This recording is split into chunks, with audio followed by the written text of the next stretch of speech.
In 1970, Kent State had become the object of an intensive organizational drive on behalf of the Weatherman faction of the SDS.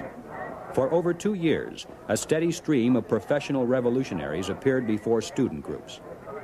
Weatherman Bernadine Dohm told them that there soon would be shooting on campus and admonished them to arm themselves for rebellion.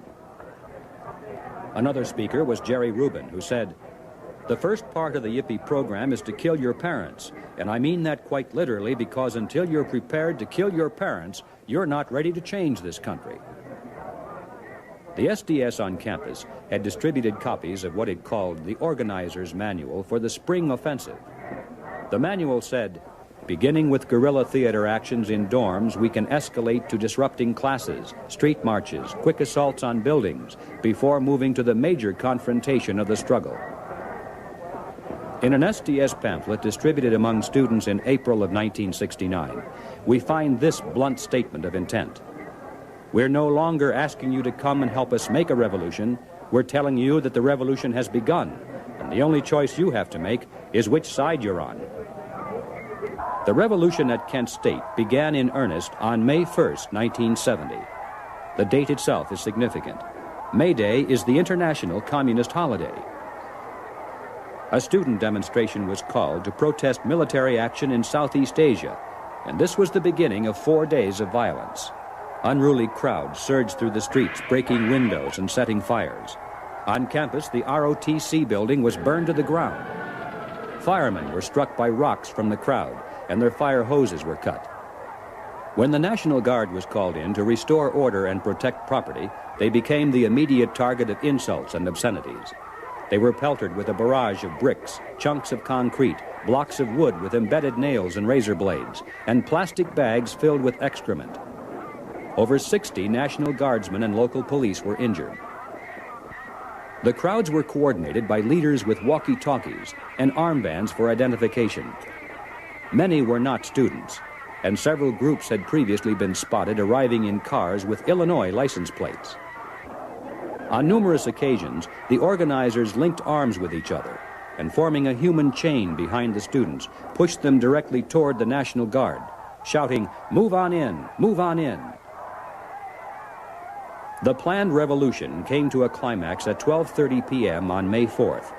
74 guardsmen found themselves in danger of becoming surrounded by angry demonstrators. Under a barrage of rocks and obscenities, the guardsmen retreated up a small hill toward Taylor Hall.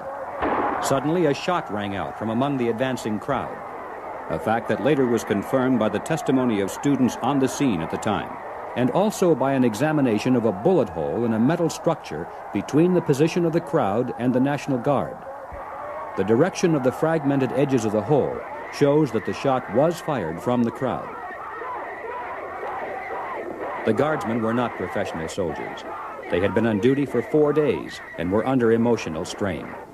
Upon hearing a shot from the hostile demonstrators, their reaction was predictable.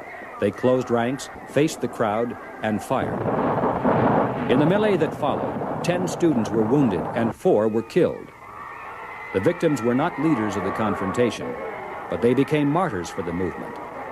Their tragic death was used and still is being used today as evidence of the repressive nature of the United States government. While the nation mourned, the revolutionaries were jubilant. And a few days later, on May 7th, Jerry Rubin said, "It was the most significant day of all of our lives, because in 48 hours, more young people were radicalized, revolutionized, and yippieized than in any single time in American history."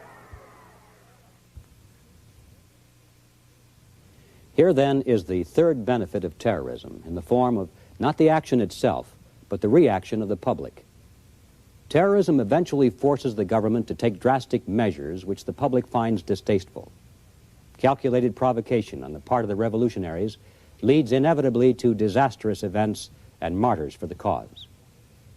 Revolutionary propagandists present these as evidence that the government is repressive.